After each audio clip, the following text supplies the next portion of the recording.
Hello friends, welcome back to my channel. ఈరోజు మన వీడియోలో అందరికీ ఎంతో ఇష్టమైన మిర్చి బజ్జీని ఇంట్లోనే స్ట్రీట్ స్టైల్లో పర్ఫెక్ట్గా ఎలా చేసుకోవాలో ఈ వీడియోలో చూద్దాం. పిండిని నేను చూపించిన విధంగా కలిపి మిర్చి బజ్జీని వేశారంటే స్ట్రీట్ స్టైల్లో బండి మీద దొరికే మిర్చి బజ్జీ కన్నా మనం చేసే బజ్జీ చాలా బాగుంటుంది. ఈ మిర్చి బజ్జీని వేడివేడిగా వేసుకొని తింటే పైన క్రిస్పీగాను లోపల సాఫ్ట్గాను ఉంటుంది. మధ్యలో చిన్న ఇంపార్టెంట్ టిప్స్ చెప్తాను. ఈ వీడియో స్కిప్ చేయకుండా లాస్ట్ వరకు చూడండి. ఇప్పటి వరకు మా ఛానల్ని సబ్స్క్రైబ్ చేయకపోతే సబ్స్క్రైబ్ చేయండి, లైక్ చేయండి, షేర్ చేయండి. ఇక వీడియోలోకి వెళ్దాం. మిర్చి బజ్జీని చేసుకోవడానికి బజ్జీ మిరపకాయలని తీసుకొని నేను చూపిస్తున్న విధంగా కట్ చేసుకోండి. అదే మీరు సన్నటి మిర్చిని తీసుకున్నట్లయితే లోపల ఉన్న గింజల్ని తీసేయండి. ఇలా అన్నీ కట్ చేసుకున్న తర్వాత ఇందులో స్టఫ్ చేసుకోవడానికి కొద్దిగా జీలకర్ర, కొద్దిగా గరం మసాలా, ధనియా పౌడర్, సాల్ట్ వేసి ఒకసారి కలపండి. ఇలా కలిపిన తర్వాత కొద్దిగా చింతపండు రసం వేయండి. ఇలా వేయడం వల్ల మిర్చి బజ్జీలు చాలా టేస్టీగా ఉంటాయి.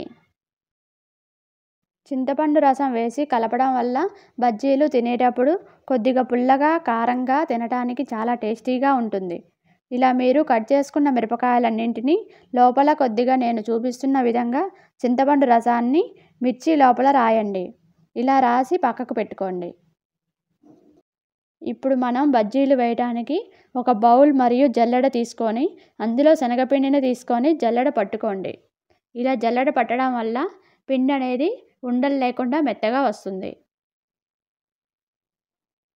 ఇందులో కొద్దిగా బియ్యపిండి, సోడా ఉప్పు, కారం, ఉప్పు అన్నీ వేసి జల్లెడ పట్టండి. ఇలా బియ్యపిండి వేయడం వల్ల మిర్చి బజ్జీ చాలా క్రిస్పీగా ఉంటుంది. బియ్యపిండి అనేది ఆప్షనల్ అండి, మీకు ఇష్టం లేకపోతే దీన్ని స్కిప్ చేయొచ్చు. పసుపు, కారం వేయడం వల్ల మిర్చి బజ్జీ అనేది చూడటానికి చాలా కలర్ఫుల్గా ఉంటుంది. ఇష్టం లేకపోతే స్కిప్ చేయవచ్చు. ఇందులో కొద్దిగా జీలకర్ర లేదా వాముని నలిపి వేసుకోవచ్చు. ఇప్పుడు బజ్జీ వేసుకోవడానికి ఇంపార్టెంట్ టిప్ ఏమిటంటే ఇందులో మీరు కొద్దిగా హీట్ చేసుకున్న ఆయిల్ని వేసి ఒకసారి నేను చూపిస్తున్న విధంగా కలపండి. ఆయిల్ అంతా కలిసిన తర్వాత చేతితో కలపండి. ఇప్పుడు కొద్దిగా వాటర్ పోసుకుంటూ కలుపుకోండి. ఇప్పుడు మిర్చి బజ్జీ వేసుకోవడానికి ముందుగా స్టవ్ ఆన్ చేసి కళాయి పెట్టుకోండి. కళాయి హీట్ ఎక్కిన తర్వాత ఆయిల్ వేసుకోండి. పిండిలో కొద్దిగా నీళ్లు పోస్తూ నేను చూపించే కన్సిస్టెన్సీ వచ్చే వరకు కలుపుకోండి. ఈ పిండి దోసపిండిలాగా ఉండాలి. మరీ గట్టిగా కాకుండా మరీ లూజ్గా కాకుండా ఈ విధంగా ఉండేలాగా కలుపుకోండి. ఇలా పిండి రెడీ అయిన తర్వాత ముందుగా కట్ చేసి పెట్టిన బజ్జీ మిర్చిని వేసి ఇలా డిప్ చేయండి. ఇలా డిప్ చేసిన తర్వాత మిర్చిని పైకి లేపి కొద్దిగా బౌల్ అంచుకి ఆనించి ఆయిల్ ప్యాన్లో వేసుకోండి. ఇలా వేయడం వల్ల పిండి అనేది తక్కువగా పడుతుంది.